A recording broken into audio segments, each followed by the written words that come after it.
तो दो charge particle का जो फोर्स होता है, ठीक है, उसका हम लोगों ने एक्सप्रेशन भी देखा था ना, उसकी वजह से जो मैग्नेटिक फील्ड जो क्रिएट होता था, ठीक है, उसका हमने एक्सप्रेशन देखा था कि अगर एंगल थीटा पे था तो हमने देखा था कि वो एक्सप्रेशन क्या आ रहा था, वो एक्सप्रेशन आ रहा था q B vector cross r vector by 4 pi r vector का क्यूब। इसी को हमने सिंप्लीफाई कर दिया था, हमने लिखा था मैग्नेटिक फील्ड का फॉर्मूला था q B sine theta by 4 pi r square, ठीक है।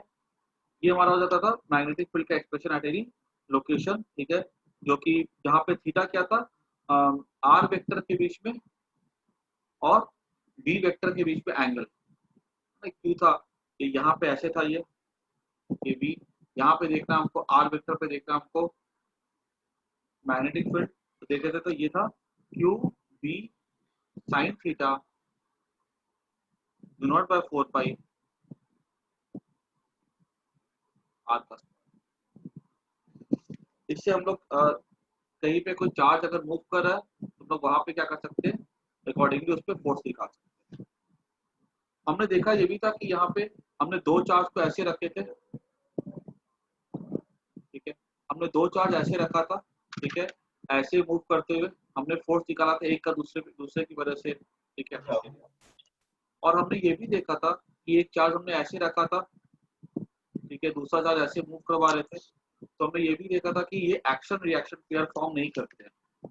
फिर हमने पढ़ा था कि अगर मान लो कोई दो चार्ज पार्टिकल है, ठीक है, तो उनके बीच में जब हम हमारी स्टडी होती थी इलेक्ट्रोस्टैटिक में, तो हम कहते थे calculate the force between the charge particles. वहां पे मैग्नेटिक फोर्स भी लगता था, लेकिन फिर भी टोटल फोर्स के हम लोग का मैग्नेटिक फोर्स इतना छोटा पड़ जाता है इलेक्ट्रिकल फोर्स में कि मेजर फोर्स क्या होता है, इलेक्ट्रिकल फोर्स होता है। लेकिन जब तुम मैग्नेटिज्म चैप्टर पढ़ोगे ना, तो वहां पे लिखा रहता है find the magnetic force between the two charge particles, क्योंकि मैग्नेटिक फोर्स बहुत छोटा होता है, तो हम लोग इसलिए वहां पे खाली मैग्नेटिक फोर्स को निकाल करके छोड़ देते हैं। टोटल फोर्स में लिखो या इलेक्ट्रिकल फोर्स लिखो, बात एक ही है, लेकिन मैग्नेटिक फोर्स में मैग्नेटिक फोर्स मेंशन करना कंपलसरी है, ठीक है। तो मैंने तुम लोग को बताया था कि अगर चार्ज पार्टिकल मूव करता है with velocity in a magnetic field, तो हमने वहां पे कुछ केसेस डील किए थे। अगर मान लो वेलोसिटी और मैग्नेटिक फील्ड अगर पैरेलल होगी, अगर मान लो इलेक्ट्रिक फील्ड है और मैग्नेटिक फील्ड है, दोनों पैरेलल है, और अगर हमने चार्ज को रिलीज किया तो वहां पे मैग्नेटिक फील्ड को कोई फर्क नहीं पड़ेगा उसके ऊपर, वो इलेक्ट्रिक फील्ड की वजह से केवल एक्सेलरेट करेगी और उसकी स्पीड बढ़ती चली जाएगी, ठीक है। उसके बाद अगर कभी भी इलेक्ट्रिक फील्ड और मैग्नेटिक फील्ड अगर एंटी पैरेलल हो, ठीक है, या पैरेलल हो, और अगर हमने चार्ज को वहां पे अगर रेस्ट से रिलीज किया है, तो वहां पे वो चार्ज सिर्फ और सिर्फ एक्सेलरेट करेगा, ठीक है। अच्छा, उसके बाद हमने आगे बात की थी कि मान लो अगर कहीं पे अगर इलेक्ट्रिक फील्ड अगर मैग्नेटिक फील्ड के अगर परपेंडिकुलर हो, ठीक है, तो हमने वहां पर भी डिस्कशन किया था कि उस सिचुएशन में अगर ये ऐसे करके इलेक्ट्रिक फील्ड अगर ऐसी जा रही है, तो हमने देखा था कि वहां पे वो बनता था हेलिकल पाथ बनता था और उसका इंक्रीजिंग पिच होता था,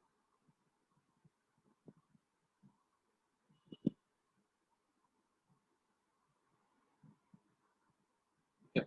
और इसमें हमने देखा था कि जो रेडियस था r equal to m b by q B, ठीक है, तो टाइम पीरियड था 2 pi m by q B,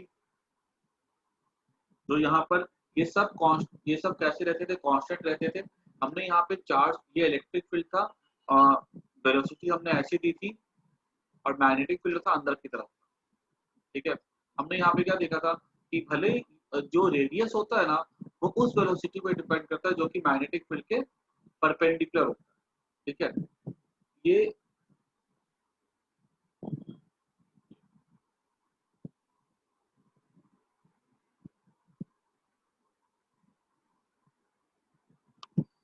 यहाँ पे मैग्नेटिक फील्ड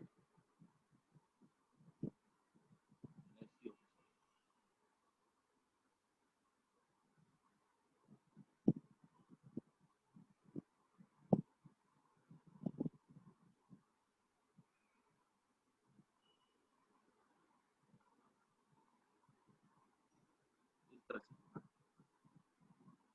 ठीक है। अगर यहाँ पे वेलोसिटी हमने दी चार्ज पार्टिकल को जो कि मैग्नेटिक फील्ड के परपेंडिकुलर है, तो ये क्या करेगा, ये सर्कुलर पाथ में भी मूव करेगा, ठीक है। और हमने पहले वाले केस पे रेस्ट पे रखा था, ठीक है। अब यहाँ पे हमने वेलोसिटी दे दी जो कि फील्ड के परपेंडिकुलर है, तो क्या करेगा, सर्कुलर पाथ पे भी मूव करेगा और आगे भी बढ़ेगा। ठीक है, सर्कुलर पाथ पे जो बढ़ेगा ना उसका रेडियस क्या होगा, r equal to m b by q b होगा और टाइम पीरियड क्या था 2 pi m by q b. Electric field से इन दोनों पे कोई फर्क नहीं आता है, लेकिन हाँ जो पिच होता है ना उस पर फर्क आता है। ये यहाँ पे था इतना पिच हुआ, ऐसे गया, अब यहाँ से यहाँ इतना पिच हो गया, अब यहाँ से यहाँ पे इतना पिच हो गया। पिच मतलब क्या होता है, एक कंप्लीट राउंड लेने में जो वो हॉरिजॉन्टल डिस्टेंस ट्रेवल करता है उसको हम कहते हैं पिच। हमने पिच का देखा भी था कि पहले क्या था, pitch half q E naught by m into t का स्क्वायर फर्स्ट टाइम पीरियड। फिर सेकेंड में पिच कितना हो जाता, ठीक है, यहाँ से लेके यहाँ तक का कितना डिस्टेंस होता, half q E naught by m into 2t का होल स्क्वायर। ये यहाँ से लेके यहाँ तक का डिस्टेंस। हमको अगर सेकेंड पिच निकालना है तो सेकेंड पिच तो इतना ही होगा ना, माइनस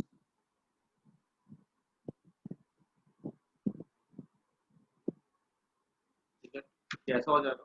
ठीक है, और ये हम देखेंगे थर्ड का निकालना होगा तो यहाँ पे 3t का स्क्वायर माइनस, फिर यहाँ पे लिखते 2, यहाँ पे लिखते 3t का स्क्वायर माइनस 2t का स्क्वायर।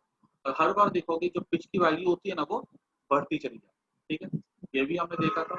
ठीक है, parallel electric and magnetic field, ठीक है, विद इंक्रीजिंग पिच। ठीक है, ये कभी कभी देखो क्वेश्चन जो है ना हमारे सिंपल सिंपल कभी कभी थ्योरेटिकल क्वेश्चन में भी आ सकता है ये हमारे, ठीक है, जहाँ पे हमें सिर्फ तो सॉल्व नहीं करना होगा कि बताओ इसका कैसा मोशन होगा। ठीक है, या ऐसा क्वेश्चन पूछ सकता है कि बताओ ऐसे magnetic field electric field apply किया गया है, रेडियस विल इंक्रीज और decrease, time period will increase और डिक्रीज। ठीक है, कुछ भी ऐसे करके तुम्हारे ये मल्टीपल चॉइस करेक्ट में आ सकता है, कैसे भी आ सकता है। तुमको इसकी हो सकता है इतने बड़े बड़े कैलकुलेशंस ना है, ठीक है, लेकिन सिंपल सिंपल भी तुमको आ सकते हैं, तुम्हारा कंसेप्ट क्लियर होना चाहिए। उसके बाद देखो एक लास्ट इस पे क्वेश्चन आएगा ऐसा, तो मैं यहाँ पे कर देता हूँ, उस दिन हम लोगों ने डिस्कस शायद से नहीं किया था। Find the speed of the particle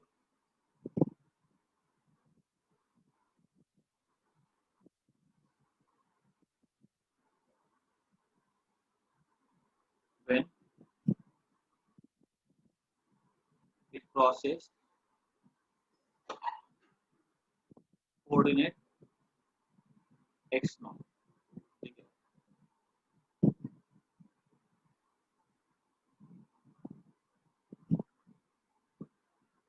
x0, ठीक है, कोऑर्डिनेट जब ये क्रॉस करेगा, ठीक है, तो बताओ इसका वेलोसिटी क्या होगा।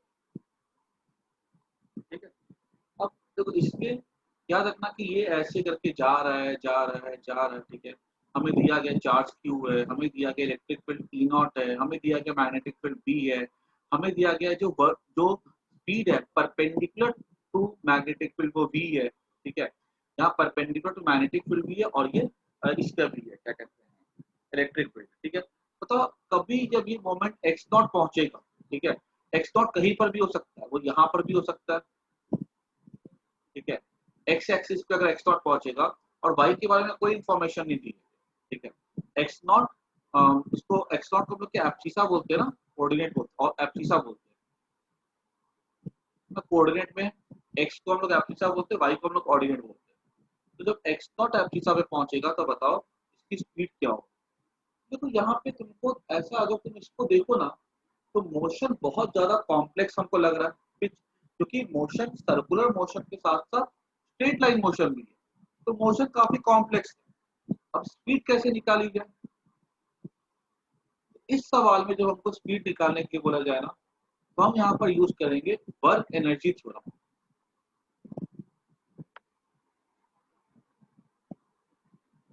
ये जो थ्योरम होते हैं ना हमारे क्या कहते हैं, देखो हम जो स्टडी करते हैं ना दो पार्ट में, एक काइनेमेटिक्स था और एक हमारा था वर्क एनर्जी थ्योरम। काइनेमेटिक्स में पता है हमको पूरे के पूरे पाथ को देखना पड़ता है, इससे काइनेमेटिक्स के क्वेश्चन को सॉल्व करना कॉम्प्लेक्स होता है। लेकिन जो वर्क जो हमारा एनर्जी वाला चैप्टर है ना उसमें हम लोग सिर्फ इनिशियल और फाइनल पॉइंट देखते हैं, हमको बीच के पाथ से मतलब ही नहीं होता है। इसलिए इन मेथड से सवाल को सॉल्व करना बहुत ही आसान हो जाता है। अगर हमसे पूछा जाएगा वर्क एनर्जी थ्योरम से क्या देखेंगे, तो वर्क एनर्जी थ्योरम ये कहता था कि change in the kinetic energy is equal to work done by all the forces, ठीक है, बाय ऑल द फोर्सेस में work done by conservative, non conservative और एक्सटर्नल। बहुत काम का थ्योरम है ये, ठीक है, और बहुत इंपॉर्टेंट थ्योरम है ये, ठीक है। अब work done by all the forces में हम देखेंगे कि काइनेटिक एनर्जी का चेंज कितना हो जाएगा। तो मान लो यहाँ पर जब ये पहुंचता है इसकी वेलोसिटी मान लो है v डैश, जो कि हमको निकालनी है एक्स नॉट में, इसकी वेलोसिटी कितनी है v डैश, जो कि हमें निकालनी है। तो मैं क्या ले सकता हूँ, हाफ एम v डैश का square minus initial kinetic energy कितनी है, half m v square equals to work done by all the forces. पहले तो पहचानो फोर्सेस कौन सी है। एक तो इलेक्ट्रिकल फोर्स है, तो इलेक्ट्रिकल फोर्स कितना वर्क करेगा, क्यू ई, ठीक है, फोर्स हो जाएगा इनटू एक्स, कहाँ पे निकालना है आपको, एक्स नॉट। इलेक्ट्रिकल फोर्स अगर लग रहा है along positive x axis, x coordinate हमने देखा था, डिस्प्लेसमेंट कितना हो गया अलोंग एक्स एक्सिस, वो कितना एक्स नॉट है ना, तो क्यू ई एक्स नॉट, ठीक है। ये वर्क डन का कंजर्वेटिव फोर्स हो गया। और कौन सी फोर्स यहाँ पे लग रही है, और यहाँ पे लग रही है मैग्नेटिक फोर्स, ठीक है। एक चीज हमेशा याद रखना, मैग्नेटिक फोर्स के द्वारा कभी भी कोई भी वर्क डन कोई भी सिचुएशन में नहीं हो सकता। एंगल तुम कुछ भी रख दो, ठीक है, work done by magnetic force is always zero, ठीक है। तो अगर हम मैग्नेटिक फोर्स का निकाले वर्क डन, तो वो कितना आएगा, जीरो, क्योंकि मैग्नेटिक फोर्स हमेशा वेलोसिटी के कैसे होती है, परपेंडिकुलर होती है, तो वो जीरो हो जाएगा, ठीक है। तो ये हमारा हो जाएगा क्या कहते हैं, वर्क डन, ठीक है। अब यहाँ पे हमें निकालना क्या था, वी डैश निकाला था, तो मैं क्या लिख सकता हूँ, हाफ एम वी डैश का square equals to q E x naught plus half m v square. हमें निकालना वी डैश है, तो वी डैश हो जाएगा 2 q E x naught plus half m v square by m, ठीक है, 2 bye M half. कैसा कैसा रह गया, इसको मैं रूट बना, ठीक है, ये हमारा हो गया। तो देखने में सवाल, ये वाला सवाल काफी टफ लग रहा था, लेकिन है 2 लाइन पे।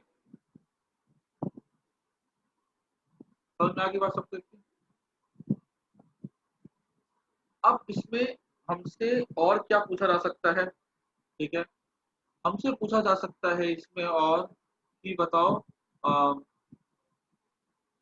जो इलेक्ट्रिक फील्ड होगा, ठीक है, अगर मान लो हमने यहाँ पे चार्ज को वेलोसिटी v से अगर प्रोजेक्ट किया, ठीक है, और कुछ एंगल पे भेज दिया, ठीक है, इसके ऊपर फटाफट नोट कर दो, नहीं फिर आगे करता हूँ, एक बार देख, तुम्हें रेडियस, टाइम पीरियड, पिच सब निकालने आना चाहिए, ठीक है, तुमको पता होना चाहिए पिच कैसे बढ़ती है, टाइम पीरियड पे रेडियस पे कोई फर्क नहीं पड़ता है, ठीक है।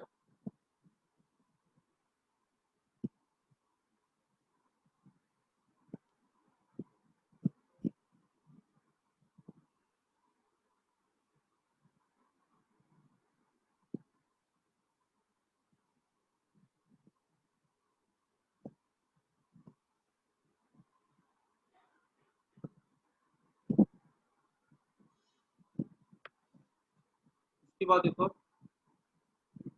अगर हमसे इसी सवाल में अगर ऐसा पूछ लिया जाता कि यहाँ पे हमने जो वेलोसिटी दी है पार्टिकल को, अगर वही वेलोसिटी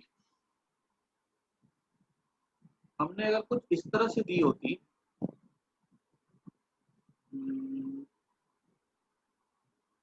ऐसे, ठीक है, at angle theta with the magnetic, तो क्या कहानी बनती।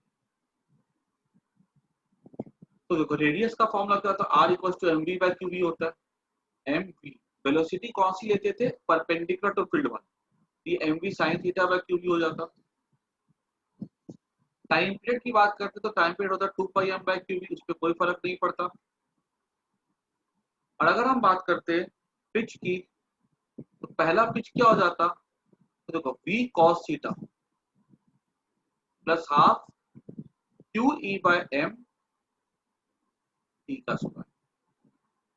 जो पहले आया था पिच, सेम बेस से हमने निकाल लिया, लेकिन अब यहाँ पे हॉरिजॉन्टल पे भी एक वेलोसिटी है, तो हमने उसको ले लिया v cos थीटा ले लिया। अगर पिच 2 की बात करें हम लोग, ठीक है, तो उसके लिए भी सेम बेस हो जाएगा, बी कॉस थीटा, अच्छा यहाँ पे टी भी आएगा,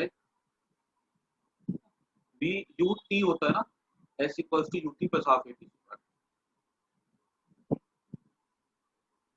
अगर हम फिश 2 की बात करें तो वो हमारा हो जाएगा v cos theta into 2 t plus half q E by M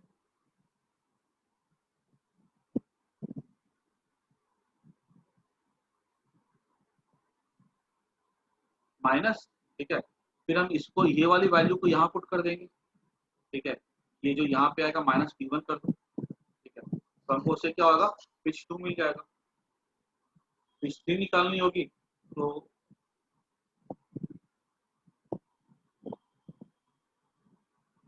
P one equals to, ये देखो ना, P1 क्या हो जाएगा, P1 मतलब यहाँ से लेकर के यहाँ तक का डिस्टेंस था, ये डिस्टेंस हो गया। इसको समय कितना लगेगा, एक राउंड में जितना वो टाइम लगा, ठीक है, उस टाइम में जो डिस्टेंस आगे बढ़ाई है वही तो पिच होता है ना। स्क्रू बॉल जो पढ़ा था ना याद, एक राउंड में हम, एक राउंड लगेगा ऐसा, एक राउंड, ये जो समय लगा ना यहाँ पे, ठीक है, एक राउंड में, उसी को हम, एक राउंड में जो समय लगेगा उसमें तो डिस्टेंस आगे बढ़ेगा वही तो पिच होगा। और यहाँ पे हमने क्या किया है, पिच यहाँ पे क्या हो गया, डिस्टेंस हो जाएगा you t plus half a T square. तो यू क्या यहाँ पे देखो तो अलोंग इलेक्ट्रिक फील्ड क्या यहाँ पे वी कॉस थीटा है ना, आई बात समझ में। बिल्कुल पहले जैसा ही है, बस खाली वहां पे खाली हाफ ए टी स्क्वायर था क्योंकि वहां पे हमारी इनिशियल स्पीड 0 थी। अब यहाँ पे हमारी इनिशियल स्पीड 0 नहीं है, तो वो चीज रखनी पड़ेगी यहाँ पे।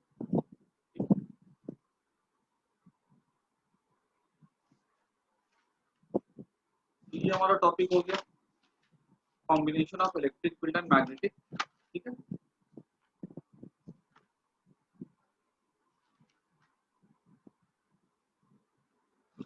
अब हम एंटर करते हैं न्यू टॉपिक में, ठीक है। उस टॉपिक का नाम है force on current carrying conductor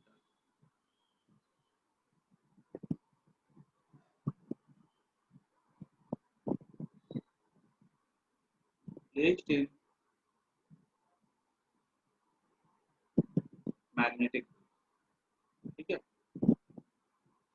ये तो सबको पता है कि मान लो कहीं मैग्नेटिक फील्ड है, एक छोटा सा रिवीजन ले लेते हैं, ठीक है। अगर यहाँ पे मान लो अगर मैग्नेटिक फील्ड है, यहाँ पे कोई करंट कैरिंग कंडक्टर है, तो करंट आई कैरी कर रहा है, तो हमसे पूछा जाएगा बताओ what is the force on this conductor. तो फोर्स हो जाएगा क्यू वी बी होता है, तो यहाँ पे मैं क्या लिख सकता हूँ, फोर्स यहाँ पे हमारा हो जाएगा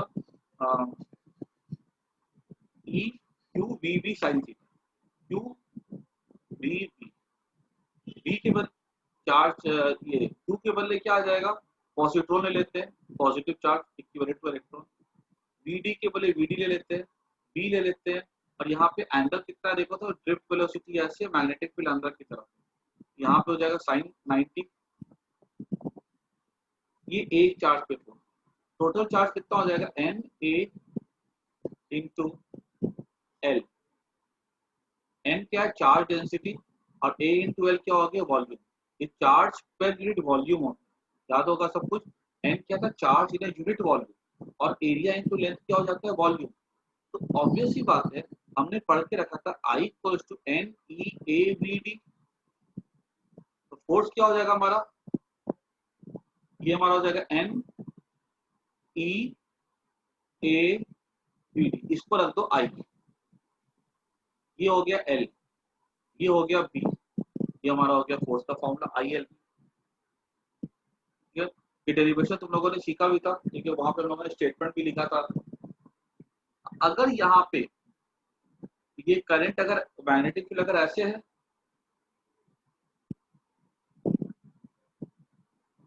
अगर करंट कैरिंग कंडक्टर इस तरह से है, ठीक है, करंट अगर ऐसे जा रही है मतलब ड्रिफ्ट वेलोसिटी ऐसी है, यहाँ पर अगर हमसे पूछा जाएगा कि मैग्नेटिक फोर्स क्या होगा, तो मैं लिखूंगा e v d B sine theta.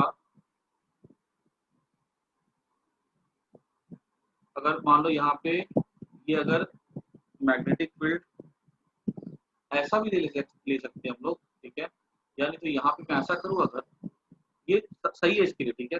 अगर मान लो मैंने मैग्नेटिक फील्ड अगर यहाँ पे अगर ऐसा रखा होता,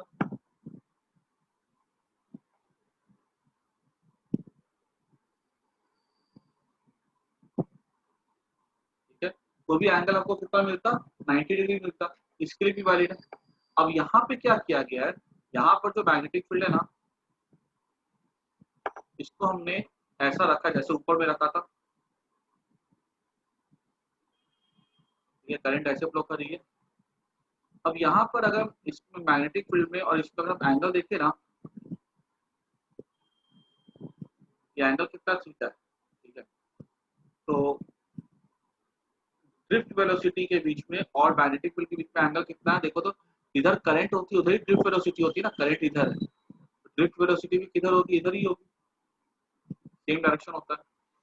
तो e v d v sine theta n A l, अब इसको मैं क्या ले सकता हूँ, एन ई ए v d, n e v d को मैं आई लिख सकता हूँ, बी को मैं बी रहने देता हूँ, और ये एल, ये हो गया साइन थीटा, ठीक है। ये हमारा हो गया। और ज्यादा जनरल फॉर्म हो गया, उसको हम लिख सकते हैं I l vector cross B vector, ठीक है। ये हमारा जनरल फॉर्म हो गया कि कभी भी अगर एंगल पे पड़ा होता है तो उसको क्या लिखते हैं, I l vector cross B B vector लिखते हैं। और अगर हमारा करंट कैरिंग एलिमेंट बहुत ही छोटा होता है तो उसके लिए हमने क्या बना के रखा था डिफरेंशियल फॉर्म में, I d l vector cross B vector, ठीक है। ये हमारा बोर्ड का रिवीजन था, ठीक है। अब हम आते हैं कुछ एंट्रेंस के टॉपिक पे। मैग्नेटिक फील्ड है, ठीक है। यहाँ पे करंट कैरिंग वायर ऐसी है, करंट ऐसे फ्लो कर रही है, ठीक है। और यहाँ पे हमसे पूछा गया है, अच्छा एक चीज और देख लो, वहां पे तुमने क्या सीखा था कि लास्ट टॉपिक में अगर हमसे पूछा जाएगा यहाँ पे कि ये करंट कैरिंग वायर है, मैग्नेटिक फील्ड अगर ऐसे है तो फोर्स का डायरेक्शन क्या होगा, ठीक है। फोर्स की वैल्यू तो ये हो जाएगी, डायरेक्शन दिखाओ एरो से, डायरेक्शन इसका हम लोग एरो से ऐसा दिखाएं। याद रखना है फोर्स कैसी होती है, फोर्स होती है वो परपेंडिकुलर हो जाती है इसके मैग्नेटिक फील्ड के as well as to the इसके लेंथ, ठीक है। फोर्स हमेशा कैसी होगी, इसमें तुम देख सकते हो मैग्नेटिक फील्ड इधर है, ठीक है, ऐसा चल फोर्स ऊपर की तरफ, ठीक है, अपर डायरेक्शन में जाएगी।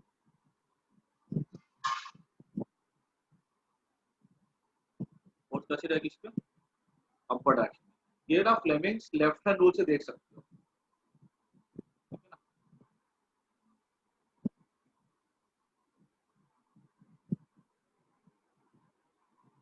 ये हमारा अब यहाँ पे बोला कि मैग्नेटिक फील्ड अंदर की तरफ है, करंट ऐसे जा रही है, ठीक है।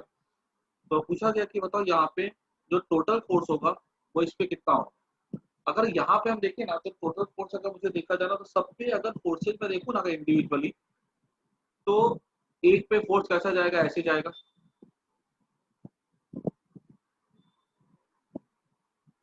क्योंकि फोर्स कैसा होता है, मैग्नेटिक फील्ड अंदर की तरफ है, करंट ऐसे जाता है। फोर्स हमेशा कैसा होता है, करंट कैरिंग वायर के परपेंडिकुलर होता है। यहाँ पे जाएंगे उंगली हमने टेढ़ी की, फोर्स ऐसा होगा, force on one wire one, force on wire two, ये कैसा जाएगा, ये फोर्स ऐसा जाएगा, फोर्स ऑन वायर थ्री। इस तरह से हमको फोर्सेज मिल रही है। हर एक करंट कैरिंग वायर के ऊपर फोर्स कैसी होती है, परपेंडिकुलर। हमसे पूछा गया कि इस पूरी पे बताओ टोटल फोर्स क्या होगा, ठीक है। ये लेंथ L1 का था, ये लेंथ L2 का था, ये लेंथ L3 का था। अब मैंने बोला टोटल फोर्स क्या हो जाएगा, F1 vector plus F2 vector plus F3 vector. अगर मैं F1 की बात करूं तो F1 क्या हो जाएगा हमारा, I L1 vector cross B vector plus I, second पे कितना हो जाएगा force, I L2 vector cross B vector, ये L2 लेंथ है ना। और थर्ड क्या हो जाएगा, प्लस आई L3 vector cross B vector. देखो ना F1 F2 F3 है ना, यही आ गया।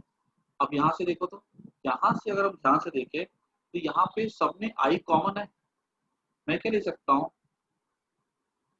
और सब में थीटा भी कांस्टेंट है ना, सब में देखो थीटा कांस्टेंट है, तो मैं यहाँ पे लिख सकता हूँ L1 plus L2 plus L3 cross B. ये मेरा हो जाएगा L1 plus L2 plus L3। ये क्या हो गया देखो, लेंथ कैसी क्वांटिटी होती है, लेंथ वेक्टर होती है, याद रखना। आई एल क्रॉस बी लिखते हैं ना, ये लेंथ तो वेक्टर हुआ, फील्ड भी वेक्टर है।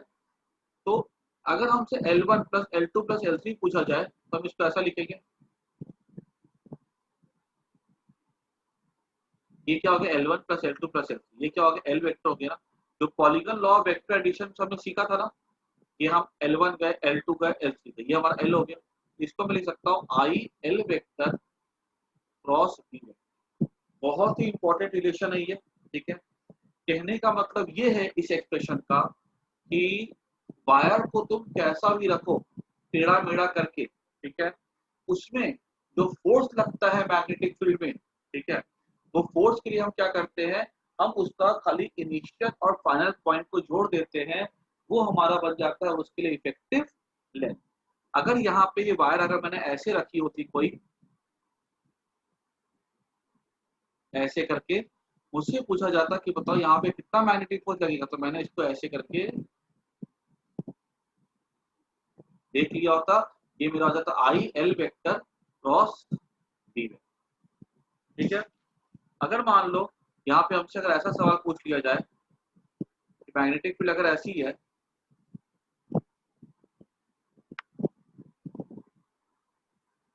अगर यहाँ से ये पॉइंट अगर 2 मान लो 2,3 है, और ये वाला पॉइंट अगर मान लो हमारा 5,7 है, पूछा जाएगा बताओ यहाँ पे कितना मैग्नेटिक फोर्स लगेगा इसको, ये ऐसे रखा गया। तो ऑब्वियस सी बात है, मैंने क्या किया, ये करंट कैरिंग वायर ऐसी है, तो हमें क्या देखना है, हमें इस पे फोर्स देखना है। तो ये तो डायरेक्टली लेंथ स्ट्रेट वायर है, ठीक है, तो इसकी लेंथ निकाल सकते हो, √7 - 3 4 का स्क्वायर प्लस 5 - 2 3 का स्क्वायर, तो ये 5 यूनिट्स हो गया। I l B, I length कितना 5, बी कितना, बी रहने दो, ठीक है, और यहाँ पे एंगल कितना होगा 90 डिग्री होगा, ये हमारा मैग्नेटिक फोर्स रहेगा 5 IB। अब पूछी जगह डायरेक्शन क्या होगा फोर्स का, डायरेक्शन हम इसको दिखा सकते हैं, हमको पता है कि डायरेक्शन कैसा होता है, वो perpendicular to magnetic field as well as current carrying wire होती है,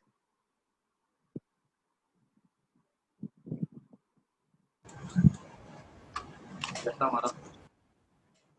आई सबको बात समझ में, कोई दिक्कत किसी को पूछो, इतना फटाफट नोट कर लो, ये वाले एक्सप्रेशन को नोट कर जाओ, ठीक है, बहुत इंपॉर्टेंट है ये चीज, ठीक है, बहुत बार सवाल आते हैं।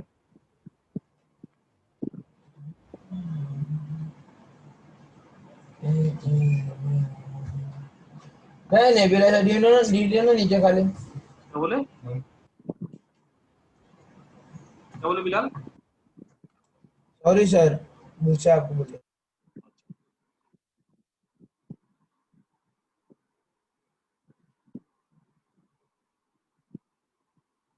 कभी भी कोई भी आर्क हो वायर का, उस पे लेंथ क्या लेते हैं, तो पहले पॉइंट को फर्स्ट एंड को सेकेंड एंड से ज्वाइन कर दो, वो उसकी लेंथ होती है, ठीक है ना। आगे बढ़ते हैं। अगर सोचो यहाँ पे मैग्नेटिक फील्ड है इस तरह से,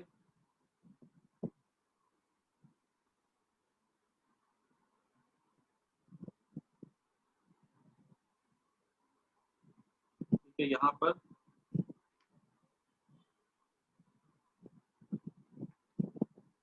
बोला गया है कि ऐसे करके, यहाँ पर हमें बोला गया कि ये एंगल हमारा 37 डिग्री है,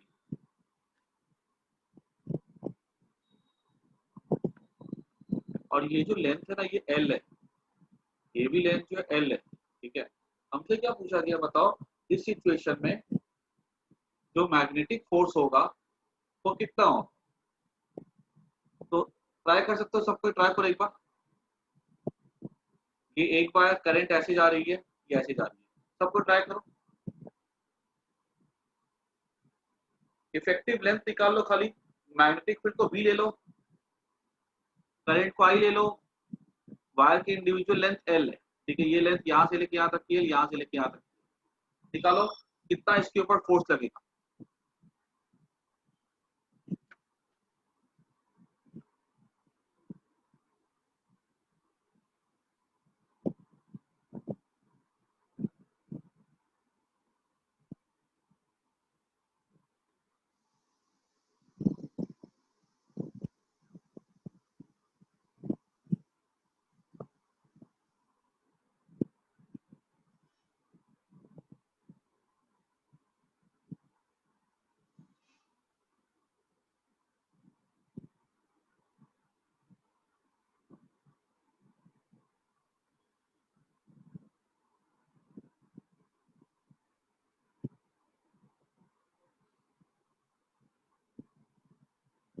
हाँ सही है, बाकी लोग भी तो आंसर।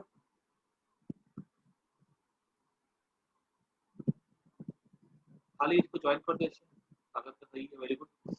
ये एल है, ये साइन 37 डिग्री हो जाएगा ना। एक्स, ये एक्स मान लो, एल, एक्स क्या हो जाएगा, एल इंटू साइन 37 3/5। अब ये कितना हो जाएगा, ये देखो तो ये तो इसको 2 से मल्टीप्लाई कर दो, ये हमारा इफेक्टिव लेंथ हो गया ना, हो गया। आइए,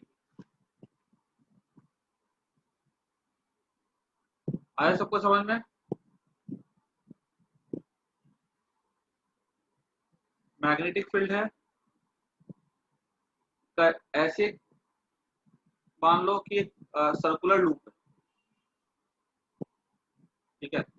पूछा गया है कि बताओ इस पे कितना फोर्स लगेगा, इसका रेडियस हमें बोला गया है आर है, कितना फोर्स लगेगा। तो सीधी सी बात है, फील्ड ले लो बी, करंट ले लो आई, सबको तो आंसर, सब सिंपल सवाल है, ये तो कुछ है ही नहीं।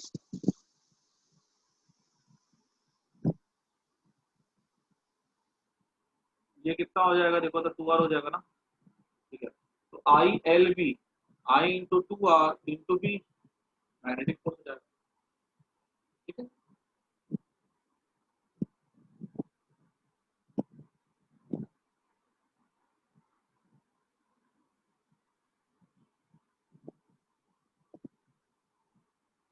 उसके बाद देखो आगे, अब देखो यहाँ पे हम लोग कुछ आगे थोड़े से सवाल और करते हैं। अगर मान लो हमारे पास, ये हमने पहले पढ़ के भी रखा हुआ है बोर्ड लेवल पे भी, कि मान लो कोई भी अगर करंट कैरिंग कॉइल है अगर हमारे पास, जिसको हम रखते हैं मैग्नेटिक फील्ड में ऐसे करके, तो उसके ऊपर हमने पढ़ा भी था कि जो मैग्नेटिक फोर्स होता है वो कितना होता है, 0। हर एक आर्म पे, मान लो एक arm A B C D है, ठीक है, एक आर्म अगर ए बी है तो इस पे मैग्नेटिक फोर्स लगेगा,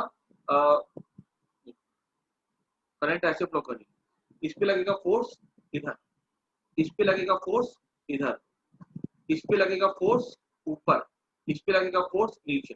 लेकिन अगर मैं सारे फोर्सेस का वेक्टर सम किया तो हमें आंसर कितना मिलेगा, 0, ठीक है। इस चीज को नोट कर लेना, इन अ क्लोज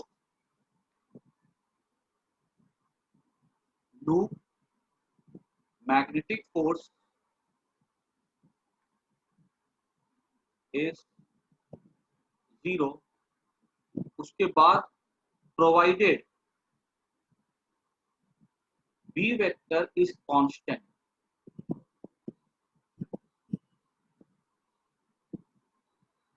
एवरीवेयर, ठीक है, इसको नोट कर।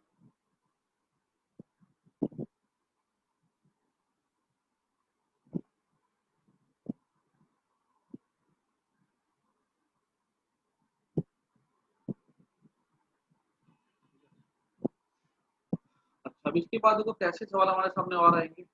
मान लो हमारे पास कोई करंट कैरिंग कंडक्टर है, ठीक है, इसमें से करंट फ्लो कर रही है आई,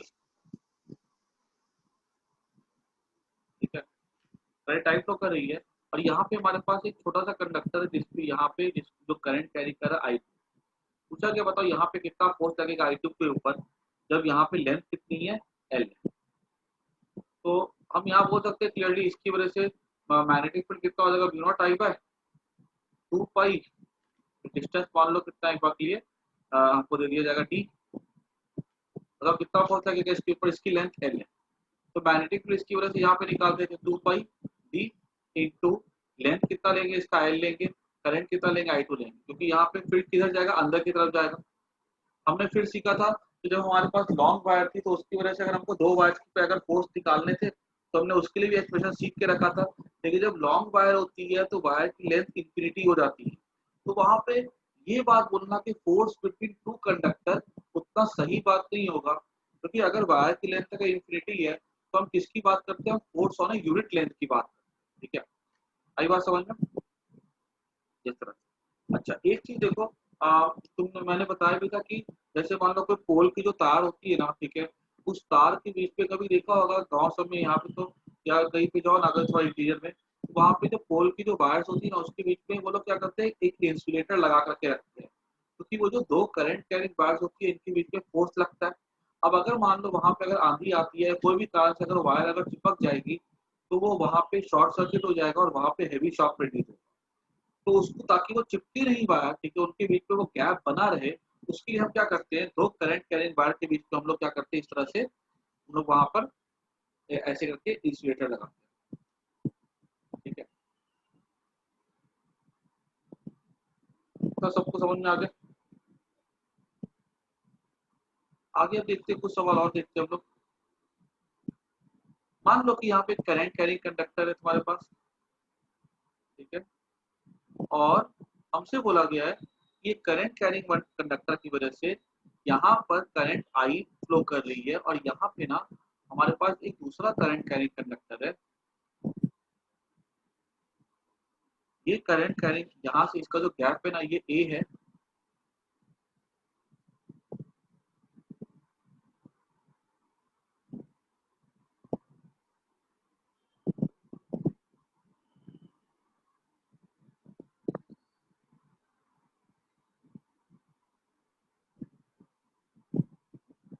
और ये जो करंट है ना ये I1 फ्लो कर रही है, ये I2 फ्लो कर रही है, और ये लेंथ जो है ना इस करंट कैरिंग कंडक्टर का वो L है, ठीक है, यहाँ से लेके आकर कि L है। तो हमसे ये पूछा गया कि बताओ ये इस पे कितना फोर्स एक्सर्ट करेगा, ठीक है, I1 वाली वायर I2 पे कितना फोर्स एक्सर्ट करेगी। तो यहाँ पर देखो एक इश्यू क्या आ रहा है हमारे सामने, एक प्रॉब्लम क्या आ रही है कि ये जो करंट कैरिंग कंडक्टर है ना ये जब यहाँ पे फील्ड क्रिएट करेगा ना तो वो फील्ड जो है हर पॉइंट पे सेम नहीं रहेगा, यहाँ पे वो ज्यादा रहेगा, डिस्टेंस कम है, जैसे जैसे दूर जाएंगे डिस्टेंस कम हो रहा है, ठीक है, तो फील्ड की वैल्यू भी क्या होगी, कम होगी, तो फोर्स कांस्टेंट नहीं रहेगा। तो मैं क्या ले सकता हूँ, यहाँ पे क्योंकि फोर्स कांस्टेंट नहीं है तो हर एलिमेंट पे क्या होता है, जो फोर्स भी अगर फील्ड कांस्टेंट नहीं है तो फोर्स भी कांस्टेंट नहीं रहेगा, तो उसके लिए हम क्या करते हैं, हमको यहाँ पे यूज करना पड़ेगा इंटीग्रेशन। पहली बात जब चीजें वेरिएबल होती है तो हम यूज करते हैं इंटीग्रेशन, दूसरा हमको यहाँ पे करंट एलिमेंट लेना आना चाहिए, जो कि हमारा ले लेते हैं हम लोग एक्स पे जाके डीएक्स लेते हैं, यहाँ पे फील्ड कितना